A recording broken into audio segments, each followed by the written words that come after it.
오늘은 십자가에 나타난 하나님의 사랑과 경외 시편 22편에 있는 말씀으로 여러분과 함께 나누고자 합니다. 오늘은 여러분이 아시는 것처럼 종려주일입니다.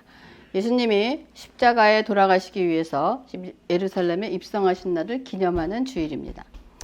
어쩌면 신앙의 역사적인 관점에서 본다면 세상에서 제일 엄청난 일이 일어나기 위한 서막을 알리는 순간입니다.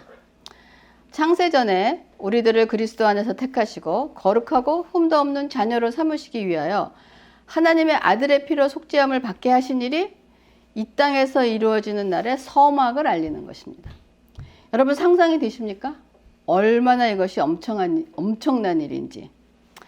그러나 안타깝지만 인간의 이 본질적인 한계로 인해서 하나님 자신이 이 땅에 오셔서 십자가에 죽으신 사건이 얼마나 위대하고 장엄하고 놀라운 일인지 사실 온전히 알 수 없을 뿐 아니라 짐작도 잘 못한다는 것입니다. 그러나 그럼에도 불구하고 우리는 하나님이 얼마나 위대하시고 크신 분이심을 여러분 깨달아 알아야 그분이 우리에게 베풀어 주신 은혜가 어떤 사랑인지를 알게 됩니다. 그리고 그분의 위대하심을 접하게 될 때 그분에 대한 경외심이 더욱 커질 수밖에 없다는 것입니다. 그러나 우리는 지금 경외라는 단어를 상실한 시대에 살고 있습니다. 교회뿐만이 아니고 세상에서도 경외, 리스펙 이런 것이 사실은 많이 없어진 사회입니다. 그래서 기독교 안에서도 오직 하나님의 사랑, 친밀함 그런 것을 너무 강조해서 그거를 잣대로 자신들이 하나님을 제단해서 경외라는 단어는 어떻게 보면 철저히 분리시켜서 구약의 세계로 격리시켰습니다. 그래서 어떤 목사님은 설교에 그런 걸 굉장히 강조하시는 분 계세요.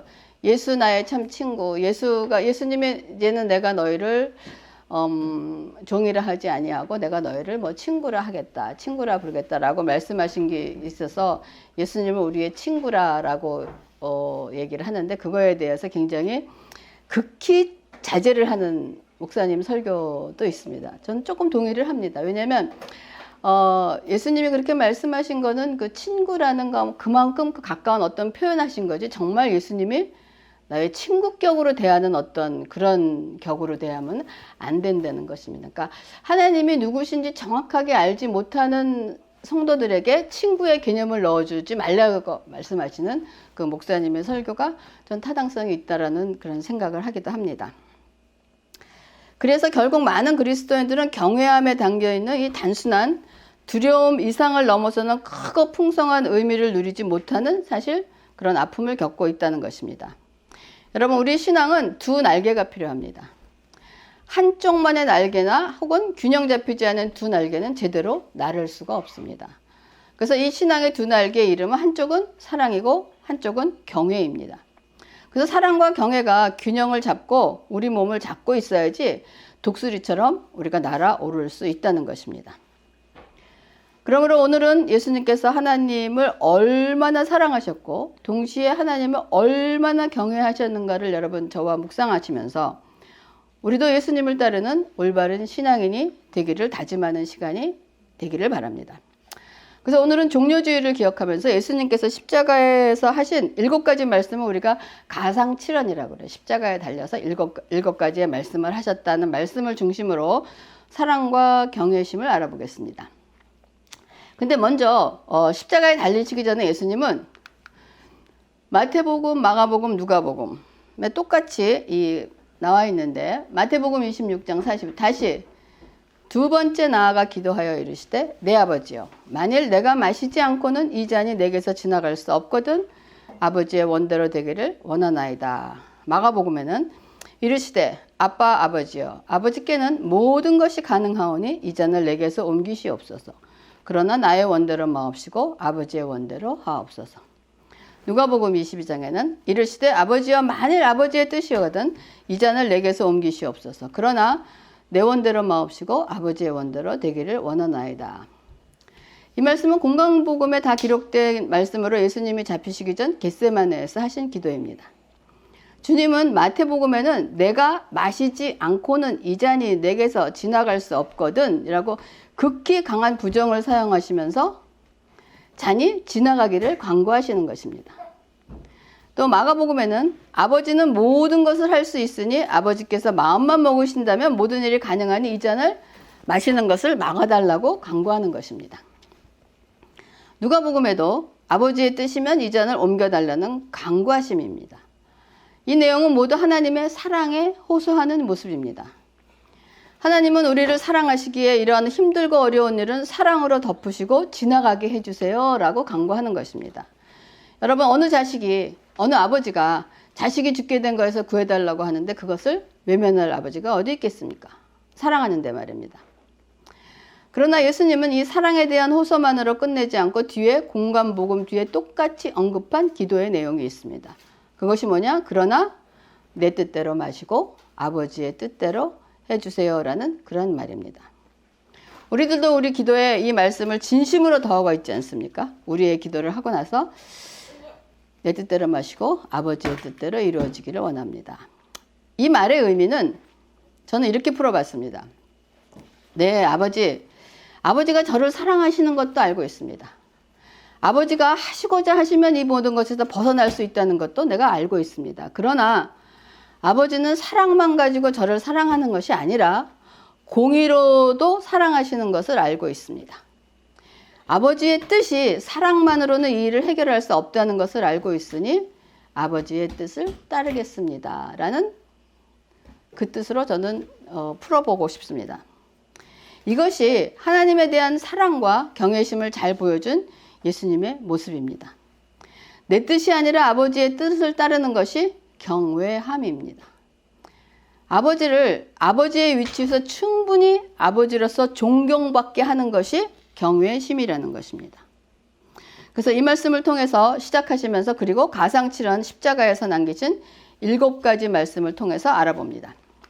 제1원의 말씀이 뭐냐? 아버지여 저희를 사하여 주옵소서. 누가복음 23장 34절에 이에 예수께서 이르시되 아버지 저들을 사하여 주옵소서. 자기들이 하는 것을 알지 못함이니라 하시더라. 그들이 그의 옷을 나눠 제비 뽑을세. 이 십자가에 달리시어 로마 병정들이 행하는 것을 바라보시고 하신 말씀입니다. 용서에 대한 말씀입니다. 죄인을 향한 하나님의 용서하심은 하나님의 사랑에서 나온 것입니다. 죄인인 우리를 구원하시기 위한 하나님의 사랑은 어떤 사랑이었는가? 그분의 아들을 죽이기까지 하신 사랑입니다. 로마서 8장 32절에 자기 아들을 아끼지 아니하시고 우리 모든 사람을 위하여 내주시니가 어찌 그의 아들과 함께 모든 것을 우리에게 주시지 않겠느냐.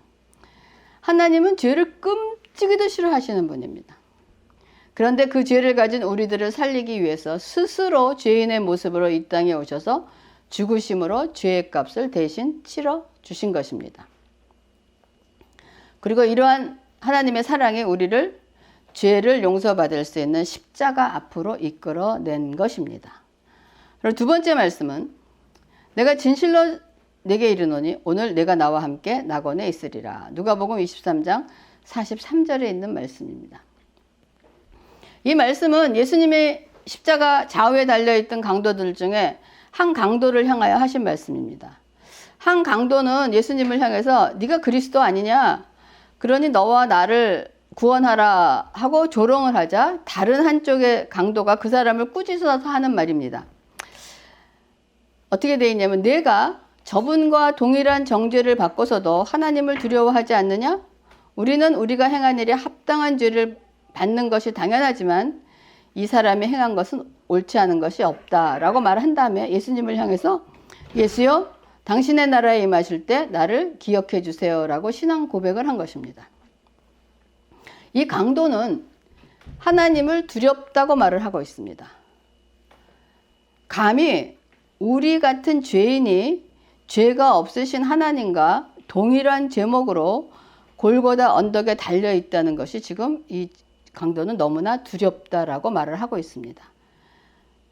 저는 여러분 제가 이 성경 구절을 얼마나 많이 읽어봤겠습니까? 근데 제가 이 설교를 준비하면서 이번에 처음으로 이렇게 위대한 신앙 고백이 어디 있는가 하는 걸 처음 느꼈어요. 그래서 성경은 봐도 보화가 숨겨져 있는 것입니다. 제가 신앙생활하면서 이 구절은 뭐 얼마나 다른 구절보다 많이 그 두 강도 얘기는 얼마나 유명합니까? 근데 한 번도 이 부분에 대해서 이렇게 포커스를 준 적이 없는데, 이 강도의 한 말이 그냥 예수여 당신의 나라에만 나를 기억해 주세요. 난 이 말만 기억하고 있었지 강도가 이 말을 한 것에 대한 것은 초점을 맞추지 못했던 거예요. 근데 이것이 얼마나 큰 신앙 고백인가. 이 강도가 언제 예수님의 가르침을 받은 적이 있었겠습니까? 없었을 것입니다. 그러면 어떻게 이렇게 위대한 신앙 고백을 할 수 있었을 것인가? 아마 이것은 하나님께서 그에게 알게 하신 놀라운 은혜라고 생각할 수밖에 없습니다. 성경에 그들의 어머니 리브가의 태중에 있을 때 내가 야곱은 사랑하시고 에서는 미워하셨다는 말씀처럼 두 강도 중에 한 사람은 선택을 받고 한 사람은 선택받지 못했다는 거예요. 그 이유는 우리가 알 수 없습니다. 그러나 한 강도는 하나님의 사랑하심과 은혜를 받아 죄 용서함을 받을 수 있는 십자가 앞으로 인도되어 나왔다는 것입니다. 그래서 놀라운 한 강도의 신앙 고백을 들으신 예수님께서 하신 대답이 바로 내가 진실로 내게 이르노니 오늘 내가 나와 함께 낙원에 있으리라 라는 말씀입니다. 여러분, 죄의 용서함은 죄의 대가를 치러야 받을 수 있습니다. 죄의 대가를 치르신 하나님의 공의로 인하여 우리가 오늘 내가 나와 함께 낙원에 거하리라는 말씀을 들을 수 있게 된 것입니다. 그래서 하나님의 공의를 인정하는 것이 바로 하나님을 경외하는 것입니다. 세 번째 말씀은 여자여 보소서 아들이니이다. 요한복음 19장에 있는 말씀입니다. 예수께서 자기 어머니와 사랑하시는 제자가 곁에 서 있는 것을 보시고 자기 어머니께 말씀하시되 여자여 보소서 아들이니이다 하시고, 이 말씀은 육신의 어머니 마리아를 바라보고 옆에 서 있는 제자에게 그 어머니를 부탁하시는 말씀입니다. 우리 주위에 가끔 자식을 잃은 부모를 만날 수 있습니다. 그들의 마음을 어떻게 말로 표현할 수도 없을 것이며 이해하기도 사실은 힘들 것입니다. 그러니 그 십자가에 달린 예수를 바라보는 마리아의 마음은 어땠을까요? 상상하기도 힘든 일이었을 것입니다. 근데 예수님은 십자가의 고통을 겪으시면서도 자식 잃은 슬픔으로 마음이 찢긴 한 여인의 아픔을 돌아보신다는 것입니다. 돌봄이 필요한 어머니를 위해서 그분께서 하실 수 있는 최선의 것, 사랑으로 위로하시고 돌보시는 모습을 우리가 볼 수 있습니다.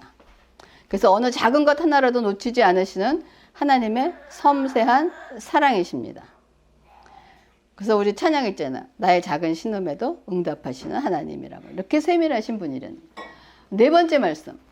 엘리 엘리 라마 사박다니. 마태복음 27장 46절입니다.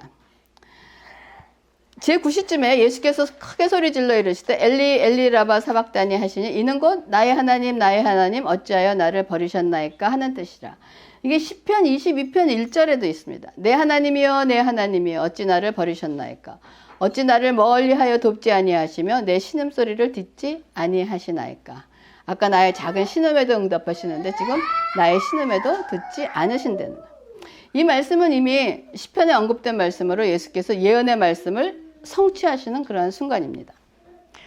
저는 예수님의 이 외침이 십자가에서 하나님의 공의가 나타나는 저는 최고의 순간이라고 생각을 합니다. 엘리 엘리 라바 사박다니. 하나님 하나님 어찌하여 나를 버리십니까? 라고 외치는 소리입니다. 아버지 아버지 어떻게 저를 버리십니까? 아버지 저를 어떻게 이렇게 외면하십니까? 마치 하나님의 사랑으로부터 버림받은 상황입니다. 사랑의 효력이 잃어버린 것과 같은 그런 상황입니다. 하나님의 사랑이 전혀 작동하지 않는 그런 순간입니다. 하나님과의 관계가 완전히 끊어지는 그러한 순간입니다. 다윗도 가장 두려워했던 것이 그에게서 성령을 거두어 가시는 것, 하나님의 임재로부터 멀어지는 것이었습니다. 그러나 다윗이 가진 그 두려움과는 비교할 수도 없는 그 최악의 순간인 것입니다. 우리는 이 사실을 통해서 깨달아야 될 것이 하나님의 사랑은 여러분 무조건적이며 그 풍성함과 인내하심과 자비로우심이 얼마나 큰지 우리는 알 수 없지만 무지무지 큽니다. 그래서 우리가 헤세드를 배우지 않았습니까? 그래서 그 크신 하나님의 사랑은 말로 할 수 없다고 우리가 찬양을 합니다. 그러나 여기서 다른 한쪽 날개를 기억해야 된다는 거예요. 하나님의 사랑이 이렇게 말로 할 수 없을 만큼 큰 것처럼 하나님의 공의 또한 상상할 수 없을 만큼 정확하고 완벽하고, 전 뭐라고 표현할 수가 없어요. 이렇게 매몰차다 그럴까요? 정말 그런 느낌이에요. 아주 예리한 칼과 같다라고 할까요? 한치의 양보도 허락되지 않고 어떤 틈새가 보이지 않는 그러한 그 하나님의 공의를 볼 수가 있습니다. 그래서 우리는 하나님을 경외하기 위해서는 먼저 하나님께서 얼마나 무서우신 분임을 알아야 된다는 거야. 여기서 말하는 무서움이라는 것은 공포의 대상이 아니라 너무나 엄하고 존엄하고 위대하시고 광대하셔서 감히 근접할 수 없는 대상을 향한 두려움입니다. 이걸 우리가 이 땅에서 카리스마라고 표현하는데 사람이 갖고 있는 카리스마하고는 비교도 할 수 없는 그런 것입니다. 그래서 출애굽기 20장에 보면 20장 18절과 20절에 뭇 백성이 우레와 번개와 나팔 소리와 산의 연기를 본지라 그들이 볼 때에 떨며 멀리 서서 모세에게 이르되 당신이 우리에게 말씀하소서 우리가 들으리이다. 하나님이 우리에게 말씀하지 말게 하소서 우리가 죽을까 하나이다. 모세가 백성에게 이르되 두려워하지 말라. 하나님이 임하심은 너희를 시험하고 너희로 경외하여 범죄하지 않게 하려 하심이니라 라고 말하고 있습니다. 하나님의 십계명이 선포되는 순간 이스라엘 백성들이 우레와 번개와 나팔 소리와 산의 연기를 보고 떨면서 하나님의 말을 들은 것도 아니고 이런 자연현상과 같은 것을 보고서 떨면서 멀리 서서 모세에게 말합니다. 그것도 멀리 서서. 모세, 당신이 우리에게 말해주세요. 하나님께서 말씀하지 말게 해서 죽을까 합니다. 하나님에 대한 경외심과 하나님이 누구신가를 알지 못하면 우리가 하나님의 이 두려움 앞에 쓸 땐 우리는 이 사람들은 특징이 뭐냐? 하나님으로부터 멀어집니다. 그러나 하나님이 누구시고 하나님을 경외하는 자들은 하나님의 이 두려움 앞에 어떻게 가느냐? 더 가까이 가는 것이 그들의 우리가 차이점이라고 볼 수 있는 것입니다. 그러니까 이 공포의 두려움이 아니라 내가 감당할 수 없는 그 무엇으로 인하여 죽을 것 같은 그런 두려움을 가지고 있다는 것입니다. 그러자 모세가 백성들에게 두려워하지 말라라고 얘기하고 있습니다. 이런 하나님의 임재는 너희들에게 두려움을 주려는 것이 아니라는 거예요. 하나님이 이런 부심을 알고 그분의 준엄함을 깨달아 그분을 경외함으로 인하여 죄를 짓지 않게 하려는 것이라는 거예요. 우리에게 하나님에 대한 경외심이 필요한 이유를 성경은 뭐라고 했냐? 죄를 짓지 않게 하려는 것이라고 말씀을 하고 있다는 것입니다. 그 사도 바울도 로마서 11장 22절에 그러므로 하나님의 인자하심과 준엄하심을 보라라고 얘기하고 있습니다. 하나님의 사랑은 모든 허물을 덮는다는 말씀처럼 우리로 하여금 사랑은 내 이웃을 덮어주고 용납하면서 그리스도께 인도하도록 날개를 짚고 있습니다. 그러나 경외함은 데살로니가전서 5장 27절처럼 평강의 하나님이 친히 너희를 온전히 거룩하게 하시고 또 너희의 온 영과 혼과 몸이 우리 주 예수 그리스도께서 강림하실 때 흠 없게 보존하기를 원하노라 라는 말씀처럼 우리가 주님 오시는 날까지 우리의 영과 혼과 몸을 흠 없고 거룩하게 보존할 수 있도록 해주는 것이 바로 다른 한쪽에 경외하는 날개가 하는 역할입니다. 나를 세상으로부터 지키는 일을 하는 것이 뭐냐? 경외함이라는 것입니다. 나를 깨끗하게 하는 것이 경외함이라는 것입니다. 그리고 다섯 번째 하신 말씀이 내가 목마르다. 요한복음 19장 28절에 있는 말씀입니다. 예수께서 십자가의 사역이 이루어지신 줄 아시고 성경을 응하게 하시려고 내가 목마르다 하셨다 그러면 성경에 여기서 신약에서 이렇게 성경에 응하려 하겠다 하고 성경이라고 나온 것은 구약을 얘기하는 것이죠. 그럼 구약에 어떠한 이런 말씀이 있었는가? 시편 69편 21절. 그들이 쓸개를 나의 음식물로 주며 목마를 때에 초를 마시게 하였나이다. 이 십자가형을 당하기 전엔 고통이 너무 당하기 때문에 고통을 견디게 하기 위해서 쓸개와 모략을 탄 포도주를 줬다 그래요. 근데 예수님은 초기에 이거를 마시지 않으셨습니다. 그리고 아마 진통제 역할이나 뭐 이런 역할을 하나 봐요. 그리고 나서 이제 예수님은 거의 십자가에 돌아가실 즈음에 극심한 고통의 표현으로 목마르다라고 말씀을 하신 거예요. 물론 물과 피를 다 쏟아지면서 육체적인 목마름도 있었겠지만 또한 영적인 목마름도 있는 것입니다. 이제 하나님과의 관계가 끊어지는 순간 제일 갈급한 것이 무엇이냐? 시편 42편 1절과 2절. 하나님이여 사슴이 시냇물을 찾기에 갈급한 같이 내 영혼이 주를 찾기에 갈급하나이다. 내 영혼이 하나님 곧 살아계신 하나님을 갈망하는 내가 어느 때에 나가 하나님의 얼굴을 배울까? 영혼의 목마름입니다. 내 영혼이 목마르니 언제 하나님 앞에 나아가 목마름을 채울 수 있겠습니까? 라고 부르짖습니다. 여러분, 우리가 이사야서 53장의 말씀에 그가 징계를 받음으로 우리가 평화를 누리고 그가 채찍에 맞음으로 우리가 나음을 입었도다 하는 말씀같이 주님께서 목마르셨기 때문에 우리는 목마른 고통을 당하지 않게 되었습니다. 주님께서 목마름을 겪으심으로 우리는 갈증을 충만하게 해소하는 은혜를 받게 되었다는 것입니다. 주님은 스스로 목마르시고 그 대신 우리에게는 목마름이 아닌 생수를 부어주신 것이 하나님의 사랑인 것입니다. 그리고 제 6번째와 7번째 말씀, 6번째는 다 이루었다. 요한복음 19장 30절과 마지막 7번째는 내 영혼을 아버지 손에 부탁하나이다 라고 하시면서 세상을 떠나셨습니다. 다 이루었다. It is finished. 여러분, 이 말씀을 듣는 순간 아이러니하지만은 우리는 모두 자리에 일어나서 힘을 다해서 하나님을 찬양하고 하나님의 영광을 외치는 환호성의 물결이 들려옵니다. 하나님의 위대한 구원의 역사의 문이 활짝 열리는 순간이기 때문입니다. 그리고 이 모든 하나님의 뜻을 마치고 내 영혼을 아버지 손에 부탁하신다는 말씀으로 예수님은 이 땅에서 하나님의 뜻을 온전히 이루셨습니다. 여러분, 하나님을 사랑하시기에 그분의 뜻을 온전히 이루어 드릴 수 있는 예수님의 마음, 그리고 하나님을 온전히 의지하고 믿고 신뢰하여 세상의 어떤 곳과도 바꿀 수 없는 자신의 영혼을 아버지 손에 맡기는 예수님의 마음, 이것이 온전히 하나님을 경외하는 마음입니다. 아마 저도 제 인생의 마지막 순간이 왔을 때 다 이루었다라고는 말할 수 없을 것 같아요. 뭐 다 이룰 수는 없지만 그래도 아버지 하려고 발버둥은 쳤습니다 라는 말씀은 드릴 수 있을 것 같아요. 그리고 제 영혼을 아버지 손에 부탁하나이다 라는 말씀은 기도할 수 있을 것입니다.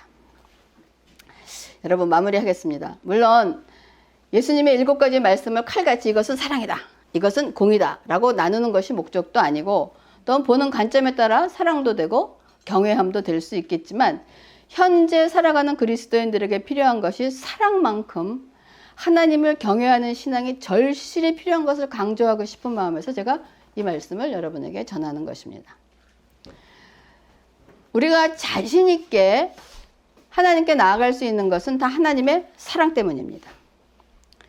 그리고 성경은 우리에게 이에 합당한 삶을 살라고, 사랑을 받고 하나님께 담대히 나갔으면 담대히 나간 자로서 이에 합당한 삶을 살라고 말하고 있는데, 이에 합당한 삶을 사는 것은 합당한 자세로 하나님께 나아가 섬기는 삶을 살려는 것입니다. 여기에 합당한 자세가 무엇이냐? 바로 경건함과 두려움이라는 것입니다. 여러분, 하나님에 대한 경외함이 결여된 사랑, 올바른 하나님의 사랑으로 나타날 수 없습니다.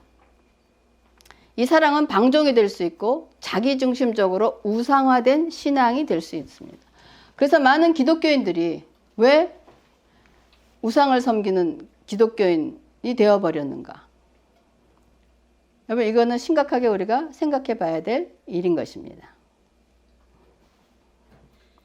또 하나님의 사랑에 결여된 경외함, 하나님의 사랑에 없고 하나님만 경외한, 그거는 율법적이고 외식하는 신앙이 될 수밖에 없습니다. 그러므로 우리들은 하나님을 사랑하고 하나님을 경외하고 잘 균형 잡힌 두 날개를 가지고 여러분이 힘차게 날아오르는 믿음의 사람이 되기를 주님의 이름으로 축원합니다. 기도하겠습니다. 하나님, 감사를 드립니다. 오늘 팜선데이를 맞이하면서 예수님이 이 땅에 모든 죄를 사하시려고 십자가를 지시고 예루살렘에 입성하신 날을 기억하며 묵상합니다. 그 예수 그리스도의 십자가에 나타난 하나님의 사랑과 하나님의 공의를 아버지 하나님 잘 밸런스 있게 잘 맞추어서 하나님의 사랑과 공의가 우리의 삶 속에서 잘 드러나며 그 조화된 신앙으로 살아갈 수 있는 우리가 될 수 있도록 하여 주시옵소서. 그래야 하나님의 올바른 사랑과 하나님의 올바른 공의를 통하여 온전히 우리 주 하나님 예수 그리스도 아버지 성령님의 일하심이 드러나는 저희가 될 수 있도록 인도하시고 축복하여 주시옵소서. 아버지 감사를 드리면서 모든 말씀을 예수님의 이름으로 기도합니다. 아멘.